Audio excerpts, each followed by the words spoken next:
श्री शिवाय नमस्तुभ्यम। हर हर महादेव। दोस्तों, पूज्य गुरुजी ने अभी अपनी कल की शिव महापुराण की कथा मैं चैत्र नवरात्रि अष्टमी के दिन किया जाने वाला 2 दीपक का एक ऐसा विशेष उपाय बताया है जो उन्होंने आज तक अपनी किसी भी कथा में नहीं बताया है। पूज्य गुरुजी ने कहा कि जब आपके हाथ तंग चल रहे हो, जब रुपये पैसे कहीं से प्राप्त ही ना हो पा रहे हो, जीवन में चारों तरफ से सिर्फ और सिर्फ परेशानियां आ गई हो, उनसे बाहर निकलने का कोई रास्ता ना दिखाई दे रहा हो, तो 5 अप्रैल 2025 शनिवार चैत्र नवरात्रि अष्टमी के दिन कर लेना 2 दीपक वाला यह उपाय होगी। हर मनोकामना पूरी मिलेगी, सभी दोषों से मुक्ति, इतना धन आएगा कि संभाले नहीं संभलेगा। माता लक्ष्मी जी और महादेव जी के आशीर्वाद से पूरे साल धन बरसता रहेगा। दोस्तों, जैसा कि आप सभी लोग जानते हैं कि 5 अप्रैल 2025 यानी शनिवार को पड़ रही है चैत्र महीने की नवरात्रि अष्टमी तिथि। और दोस्तों, यह वह तिथि है जो चैत्र महीने में पड़ने वाली सबसे बड़ी और चैत्र महीने की पहली अष्टमी तिथि है, क्योंकि यह शनिवार के दिन पड़ रही है और हमारे हिंदू धर्म में इसका बहुत ही बड़ा और विशेष महत्व होता है। पूज्य गुरु जी ने कहा है कि अगर कभी भी मौका लग जाए और चैत्र महीने की अष्टमी तिथि शनिवार को पड़ जाए तो आप लोगों को सिर्फ और सिर्फ 2 दीपक वाला उपाय तो अवश्य ही करना चाहिए, क्योंकि इन दोनों तिथियों का संयोग बहुत ही कम आता है। इसी के साथ दोस्तों, गुरुजी ने कहा है कि जब भी चैत्र महीने की अष्टमी तिथि पड़े तो आप लोगों को सिर्फ और सिर्फ 2 दीपक वाला उपाय तो अवश्य करना चाहिए। यह उपाय इतना खास है कि अगर आपने सही मुहूर्त पर सही क्रिया अनुसार 2 दीपक वाला उपाय कर लिया, जो प्राचीन काल के समय का महा उपाय है, तो मान के चलिए दोस्तों, महादेव जी के आशीर्वाद से आपके जीवन का कितना ही बड़ा दुख हो, उससे आपको मुक्ति मिल जाएगी। आपकी कोई भी मनोकामना हो, मान लीजिए आप नौकरी की तैयारी कर रहे थे तो आपकी नौकरी लग जाएगी, आपका बंद पड़ा व्यापार चल पड़ेगा, और दोस्तों, आप जिस बीमारी से आप बहुत दिनों से परेशान थे, उस बीमारी से आपको मुक्ति मिल जाएगी। आपके जीवन में धन आना शुरू हो जाएगा, आपके जीवन में धन आने के नए नए रास्ते खुल जाएंगे, और मान के चलिए दोस्तों, फिर आपको किसी भी प्रकार की परेशानी का सामना नहीं करना पड़ेगा। इसीलिए दोस्तों, 5 अप्रैल शनिवार चैत्र नवरात्रि के दिन आप लोगों को इस वाले उपाय को जरूर कर लेना है। भले ही आपने पूरे साल भर इस उपाय को ना किया हो, पर अगर आपने इस चैत्र महीने में पड़ने वाली अष्टमी के दिन अगर इस वाले उपाय को कर लिया तो आपको इस उपाय को करने का वह फल मिलेगा जिसकी आपने कभी कल्पना भी नहीं करी होगी। इसीलिए आप लोग इस दीपक वाले उपाय को एक बार जरूर कर लेना, ताकि आप लोगों के हाथ से यह मौका न जा सके और आपको इस उपाय को करने का फल मिल सके। दोस्तों, यह उपाय पंडित जी ने अपनी अभी की ही शिव महापुराण की कथा में बताया है, जो इस उपाय को आज हम आपको बहुत अच्छे से समझाने वाले हैं। इस वीडियो को देखने के बाद इस उपाय को समझने के लिए आपको कोई और वीडियो को देखने की जरूरत नहीं पड़ेगी। तो दोस्तों, इस उपाय को आपको कैसे करना है, कब करना है, कहां पर करना है, और उपाय को करते समय आपको किन किन गलतियों को नहीं करना है और आपको किन किन बातों का ध्यान रखना है, ये सारी जानकारी हम आपको इस वीडियो में देंगे। तो चलिए भक्तों, उपायों को शुरू करते हैं। अगर आप भी चाहते हैं कि महादेव जी का आशीर्वाद आप पर सदैव बना रहे तो वीडियो को लाइक करें, चैनल को सब्सक्राइब करें और कमेंट बॉक्स में हर हर महादेव जरूर लिखें। और अपने फायदे के लिए, गरीबी दूर करने के लिए इस वीडियो को पूरा देख कर जाना। यदि आज आपने वीडियो को बीच बीच में से देखा, काट काट कर देखा, तो जीवन में आपको कभी सफलता हासिल भी नहीं होगी। देखिए दोस्तों, ये 5 अप्रैल शनिवार अष्टमी का दिन यह इतना खास होता है, इतना महत्वपूर्ण होता है। देखा गया है कभी कभी बड़े बड़े पूजा पाठ अनुष्ठान से जो मनोकामना पूर्ण नहीं होते, वह 5 अप्रैल शनिवार के दिन एक छोटे से उपाय करने से ही आपकी मनोकामना पूर्ण हो जाती है। अब हम समझते हैं इस वाले उपाय को हमें करना किस समय है। इस 2 दीपक वाले उपाय को हमें चैत्र महीने के शनिवार अष्टमी के दिन करना किस समय है। तो देखिए, इस उपाय को करने का जो समय है वह सुबह का समय है और शाम का समय भी है। अब देखिए, यहाँ पर हम मुख्य रूप से सुबह का समय नहीं बोलेंगे, क्योंकि 5 अप्रैल शनिवार चैत्र नवरात्रि अष्टमी का दिन है और इस दिन प्रदोष काल के समय का बहुत महत्व होता है।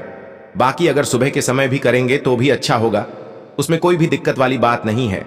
तो चलिए जानते हैं इस विशेष उपाय के बारे में।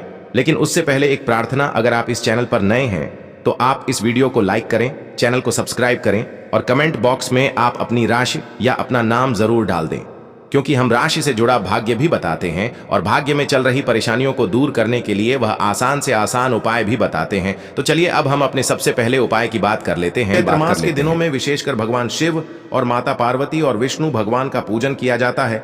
अब साथ ही साथ अष्टमी का दिन भी पड़ गया है, तो ऐसा समझ लीजिए आपके जीवन में धन भी आएगा, सुख भी आएगा, धन बढ़ेगा भी, और साथ ही साथ आपके जीवन के सारे संकटों को भगवान शिव जी दूर कर देंगे।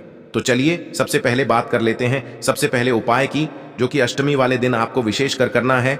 और इस उपाय को करने से आपकी कोई भी ऐसी इच्छा, कोई भी विश जो अभी तक अधूरी है, पूरी नहीं हो रही है, तो आपकी बड़ी से बड़ी विश और मनोकामना भी पूरी हो जाती है।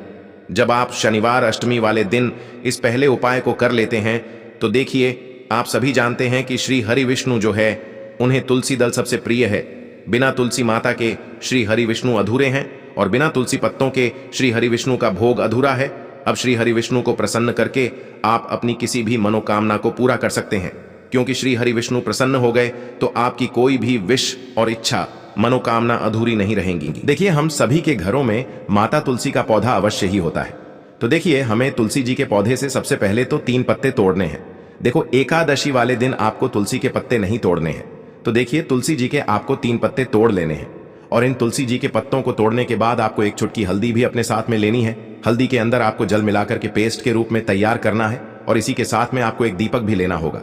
दीपक आप मिट्टी का भी ले सकते हैं, आटे का भी ले सकते हैं और इस दीपक में आपको शुद्ध घी डाल करके इसमें आपको लंबी रुई की बाती का प्रयोग करना है। देखिए दोस्तों, आपके पास है 3 तुलसी जी के पत्ते हैं। तो पहला जो तुलसी जी का पत्ता है, उस पर आपको सबसे पहले तो जो आपने हल्दी ली है उसकी एक बिंदी लगानी है। और पहला जो तुलसी जी का पत्ता है, आपके घर में भगवान विष्णु का चाहे कोई सा भी स्वरूप हो, चाहे लड्डू गोपाल जी का स्वरूप हो, या फिर भगवान कृष्ण की आपके मंदिर में प्रतिमा हो, या फिर भगवान श्री राम की प्रतिमाएं, उनके सामने आपको पहला तुलसी जी का पत्ता अर्पित करना है। अब देखिए दोस्तों, आपके पास जो 2 तुलसी जी के पत्ते हैं और आपके पास जो एक दीपक है, इन्हें आपको लेकर के पहुंचना है अपने ही घर में तुलसी जी के पौधे के पास में। देखिए, सबसे पहले तो आपके पास जो 2 तुलसी जी के पत्ते हैं, उन पर भी आपको हल्दी की एक एक बिंदी लगानी है और उन दोनों ही तुलसी जी के पत्तों को आपको अपने घर में तुलसी जी के पौधे के वहां पर ही अर्पित कर देने हैं। और इस प्रकार से यह दोनों पत्ते भी तुलसी जी के पौधे के पास में अर्पित करने के बाद अंत में जो आपके पास एक लंबी बाती का दीपक है, इसे आपको तुलसी जी के पौधे के पास में ही प्रज्वलित कर देना है। जो भी व्यक्ति अपने ही घर पर इस प्रकार से तुलसी जी के 3 पत्तों का यह उपाय कर लेता है, तो उसका परिवार हमेशा खुश रहता है। उसके परिवार में कभी भी कोई भी संकट उत्पन्न नहीं होता है और यदि आपके घर में जो भी गृह क्लेश है वह भी समाप्त होते हैं। तो इस प्रकार से यह सुंदर सा उपाय करना है। अब बात करते हैं अगले उपाय की। देखो, यदि आपके जीवन में आर्थिक संकट बहुत अधिक हो रहे हैं, धन की समस्या लगातार जीवन में बनी हुई है, एक एक रुपयों को प्राप्त करने के लिए आपको बहुत अधिक मेहनत कर रहे हैं, तो आज रात्रि में सोने से पहले आपको यह एक चमत्कारी दीपक का उपाय अवश्य करना है। या फिर यदि आपका जो व्यापार है, बिजनेस है, दुकान है, वह अच्छे से नहीं चल पा रही है, तो आज रात्रि में इस विशेष दीपक का उपाय आपको अवश्य करना चाहिए। देखो दोस्तों, दीपक हमारे घर में सभी नकारात्मक शक्ति को बाहर करता है। यह उपाय आपको साल में केवल एक बार करने का ही मौका मिलता है। देखिए, इस उपाय के लिए आपको तुलसी जी की जो सूखी लकड़ी होती है उसे ले लेना है। देखिए दोस्तों, यदि आपके पास पुरानी तुलसी जी की लकड़ी है तो उसे आप ले सकते हैं, और यदि आपके घर में तुलसी जी जो लकड़ी है वह सूखी हुई है तो उसकी लकड़ी आप तोड़ करके इस्तेमाल कर सकते हैं। लेकिन आपको ध्यान रखना है कि सूर्यास्त से पहले पहले ही आपको यह जो तुलसी जी की लकड़ी है, इससे अवश्य ही तोड़ लेना है। तो इस उपाय के लिए आपको सबसे पहले तो एक मिट्टी का दीपक लेना होगा। चाहे तो आटे का दीपक भी ले सके, क्योंकि आटे का दीपक सभी दीपक में सर्वोत्तम माना गया है। इस दीपक के अंदर आपको शुद्ध घी का प्रयोग करना होगा और इससे दीपक के अंदर आपने जो तुलसी जी की लकड़ी ली है उसे भी रख देना है। लेकिन ये जो तुलसी जी की लकड़ी है, इसमें आपको चारों तरफ अच्छे से घी लगा लेना है। देखिए, गुरुजी ने बताया है कि जो तुलसी जी की लकड़ी है, यदि आप उपाय करते हैं और बहुत ही शीघ्रता से जल जाती है, तो इसके लिए आपको एक कार्य करना है। आपको थोड़ी सी रुई ले लेनी है और उस रुई को आपने जो तुलसी जी की लकड़ी ली है उस पर अच्छे से चारों तरफ लपेट देनी है। तुलसी जी की लकड़ी के ऊपर रुई लपेटने के बाद इसे आपको पूरा घी के अंदर डुबो लेना है। अब इसे आपको बाती के रूप में प्रयोग करना है। अब दोस्तों, इस दीपक को आपको प्रज्वलित कहाँ करना है? तो इस दीपक को आपको या तो भगवान विष्णु के सामने प्रज्वलित करना होगा, या फिर आपको भगवान श्री राम के सामने प्रज्वलित करना होगा, या फिर भगवान कृष्ण के सामने, यानी कि भगवान विष्णु के जो भी अवतार हैं उनके सामने आप ये दीपक प्रज्वलित कर सकते हैं। या फिर आप इस दीपक को माता तुलसी जी के सामने भी प्रज्वलित कर सकते हैं।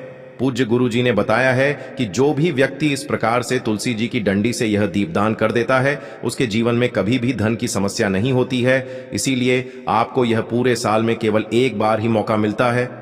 इस उपाय को करके देखना, आपकी सभी इच्छाएं जरूर पूर्ण होंगी। यह जो उपाय है रात्रि में सोने से पहले करना है। बात करते हैं तुलसी के गमले में आपको वह कौन सी चीज डालनी है। जिस उपाय को करने से आप अपने जीवन में महाधनी बन जाएंगे। इतना धन आपको मिलेगा कि कभी भी आपके धन में कमी नहीं आएगी, कभी भी आपका धन बर्बाद नहीं होगा। आपके पैसे की बर्बादी बिल्कुल आपके जीवन से रुक जाएगी। और जो लोग कहते हैं कि घर में पैसा तो आता है, पैसा रुकता नहीं है और पैसा बढ़ता नहीं है, वृद्धि नहीं हो रही है, उन्हें भी विशेष यह तीसरा उपाय अष्टमी वाले दिन जरूर करना चाहिए। तो देखिए, पहले ही आपको बता दिया कि श्री हरि विष्णु की पूजा और उनका भोग श्री मतलब तुलसी मैया के बिना अधूरा है ना। और तुलसी मैया जो है वह श्री हरि विष्णु के बिना अधूरी है। तो देखिए, जब भी आप तुलसी का कोई उपाय करेंगे तो सीधे सीधे आप श्री हरि विष्णु को प्रसन्न कर लेते हैं। अब व्यक्ति को, यानी जो भी व्यक्ति है, किस व्यक्ति को कितना धन देना है, यह श्री हरि विष्णु के हाथ में होता है। धन देने का काम मां लक्ष्मी करती है, जो कि मां तुलसी का ही एक रूप है। मां तुलसी जो है यह माता लक्ष्मी का ही स्वरूप है ना। तो आपको करना क्या है, आपको लेनी है यहां पर हल्दी पिसी हुई, जो कि श्री हरि विष्णु से जुड़ी हुई है, आपके गुरु ग्रह से जुड़ी हुई है, आपकी कुंडली में गुरु को मजबूत करती है, सुख सौभाग्य को खींचने का काम करती है, धन को बढ़ाने का काम करती है। तो एक चुटकी पिसी हुई हल्दी आपको लेनी है और यह पिसी हुई सूखी हल्दी ही आपको अपने गमले में, तुलसी का पौधा जिस गमले में लगा है उसमें अच्छे से इस हल्दी को डालना है, ठीक है ना। और ओम नमो भगवते वासुदेवाय नमः इस मंत्र का जाप करना है। कितनी बार, कम से कम 11 बार जाप करना है। ओम नमो भगवते वासुदेवाय नमः इस मंत्र का जाप करते रहना है और हल्के हल्के से तुलसी के पौधे में आपको पूरे गमले में पीसी हुई हल्दी का छिड़काव करना है। तो देखिए, जो व्यक्ति इस उपाय को अष्टमी के दिन कर लेता है, ऐसा समझ लीजिए अपने जीवन से नहीं आने वाली 7 पीढ़ियों के जीवन से निर्धनता और गरीबी को दूर कर देता है। क्योंकि हल्दी जो है ना, ये साधारण नहीं है। हल्दी इतनी उत्तम होती है कि रातों रात आपके जीवन में चमत्कार करती है। आपने देखा होगा कि कोई भी शादी होती है, विवाह होता है ना, कोई भी ऐसा शुभ काम हम करते हैं उसमें हल्दी जरूर लेते हैं। गृह प्रवेश जब हम करते हैं तो हल्दी के स्वास्तिक का निर्माण करते हैं। कोई भी अच्छा काम करने जा रहे हैं, हल्दी उसमें लेते हैं। और हल्दी जो है यह आपके गुरु ग्रह को मजबूत कर देती है। अगर कुंडली में गुरु कहीं ना कहीं मजबूत है तो इससे उत्तम उपाय आपको, ऐसा समझिए, अष्टमी का मिलेगा नहीं। बहुत ही उत्तम उपाय है। तुलसी के गमले में एक चुटकी पीसी हुई हल्दी डालना है, तो यह बहुत ही उत्तम उपाय है। इस उपाय को आप जरूर करें अष्टमी वाले दिन, और साल का सबसे बड़ा यह दिन है। तो इस उपाय को करने से श्री हरि विष्णु और महादेव आपसे न केवल प्रसन्न होते हैं, आपसे इतना प्रसन्न हो जाते हैं कि जीवन में कभी आपके गरीबी और निर्धनता को नहीं आने देते हैं। तो चलिए अब बात कर लेते हैं अपने तीसरे उपाय की, जो कि मुख्य द्वार से जुड़ा हुआ है। और यह उपाय है स्थिर लक्ष्मी के वास के लिए। ऐसा पैसा आपके घर में आएगा जो आपके घर में ही रुकेगा। ऐसा पैसा कभी आपके घर में नहीं आएगा जो आपके घर से जाएगा, और विशेषकर फिजूल खर्ची में जाएगा। अब आधे से ज्यादा लोगों की यही समस्या होती है कि घर में पैसा तो आता है लेकिन बहुत जल्दी घर से चला जाता है या फिर फिजूल खर्ची में चला जाता है। तो धन की बर्बादी जिन लोगों के घर में हो रही है उन्हें विशेषकर यह तीसरा उपाय करना है। या जिन लोगों के पास बिल्कुल पैसा आना बंद हो गया है, सर पर लगातार कर्जा बढ़ रहा है, उन्हें भी यह विशेष तीसरा उपाय करना है। तो देखिए, आपको फिर से क्या लेना है, हल्दी लेनी है पीसी हुई, जो कि श्री हरि विष्णु से ही जुड़ी हुई है ना। पीसी हुई हल्दी लेनी है और थोड़ा सा पानी डालकर उसका गाढ़ा गाढ़ा आपको पेस्ट बना लेना है। अब इसी हल्दी से आपको अपने घर में स्वास्तिक बनाने हैं। कितने स्वास्तिक? एक स्वास्तिक आपको बनाना है अपनी तिजोरी पर, जिसमें आप पैसा रखते हैं। चाहे तो आप संदूक में रखते हैं, अलमारी में रखते हैं, जिस चीज में भी पैसा रखते हैं, बस वहां पर हल्दी से एक स्वास्तिक बनाना है। दूसरा स्वास्तिक आपको कहां बनाना है? अपने घर के मंदिर में, है ना। और 2 स्वास्तिक आपको बनाने हैं अपने घर के मुख्य द्वार पर बाहर की तरफ। हल्दी से 4 स्वास्तिक आपको बनाने हैं। 2 स्वास्तिक मुख्य द्वार पर बाहर की तरफ, एक तिजोरी पर, है ना, और एक अपने घर के मंदिर में। बस ये उपाय आपने अगर अष्टमी वाले दिन कर लिया तो देखिए, जो धन की तिजोरी है उसमें पैसा भरा रहेगा। कभी भी धन की तिजोरी धन से खाली नहीं होगी, क्योंकि जहां पर हल्दी का स्वास्तिक एक होता है वहां कभी धन की कमी नहीं होती है। हमेशा वहां पर धन की देवी माता लक्ष्मी वास करती हैं, क्योंकि हल्दी किससे जुड़ी हुई है? श्री हरि विष्णु से। और मां लक्ष्मी कहां होती है? जहां श्री हरि विष्णु वास करते हैं। अब बात करें कि आपके घर का मंदिर जो है उसमें अगर आप एक स्वास्तिक बनाते हैं तो आपके घर से ऊर्जा जो है, पूरे में ऊर्जा फैलती है ना। तो आपके घर में पॉजिटिव एनर्जी बढ़ती है, सकारात्मक ऊर्जा बढ़ाती है। जब आप अपने घर के मंदिर में हल्दी का स्वास्तिक बनाते हैं, आपके घर से बुरी शक्तियां, नेगेटिव एनर्जी जैसी चीजें बिल्कुल आपके घर में नहीं रुकती है। मुख्य द्वार तो इतना उत्तम होता है कि मुख्य द्वार से ही मां लक्ष्मी की नजर सबसे पहले आपके मुख्य द्वार पर ही पड़ती है। और मुख्य द्वार पर अगर आपने हल्दी के स्वास्तिक बना दिए तो मां लक्ष्मी देखते ही प्रसन्न हो जाती है, क्योंकि यह श्री हरि विष्णु से जुड़ी हुई है ना। और हल्दी के स्वास्तिक जहां पर जो व्यक्ति अपने घर के मुख्य द्वार पर बनाते हैं, ऐसा समझ लीजिए मां लक्ष्मी उनके घर में वास करती ही करती है और कभी भी ऐसे घर को फिर छोड़कर नहीं जाती है। स्थिर लक्ष्मी का वास आपके घर में होगा।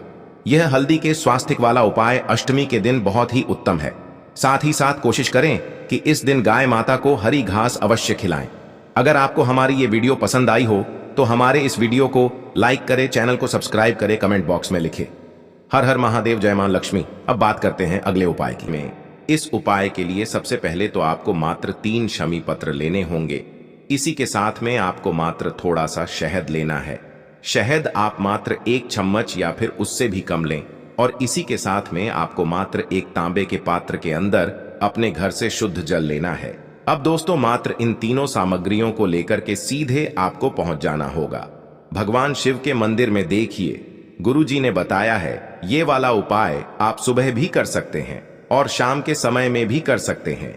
जब भी आपके पास समय हो तब आप इस उपाय को कर सकते हैं। देखिए सबसे पहले तो आप जो एक जल का पात्र लेकर के गए हैं उससे आपको धीरे धीरे शिवलिंग पर समर्पित कर देना है और लगातार आपको शिव महापुराण के मूल मंत्र श्री शिवाय नमस्तुभ्यम इस मंत्र का जाप करते रहना है।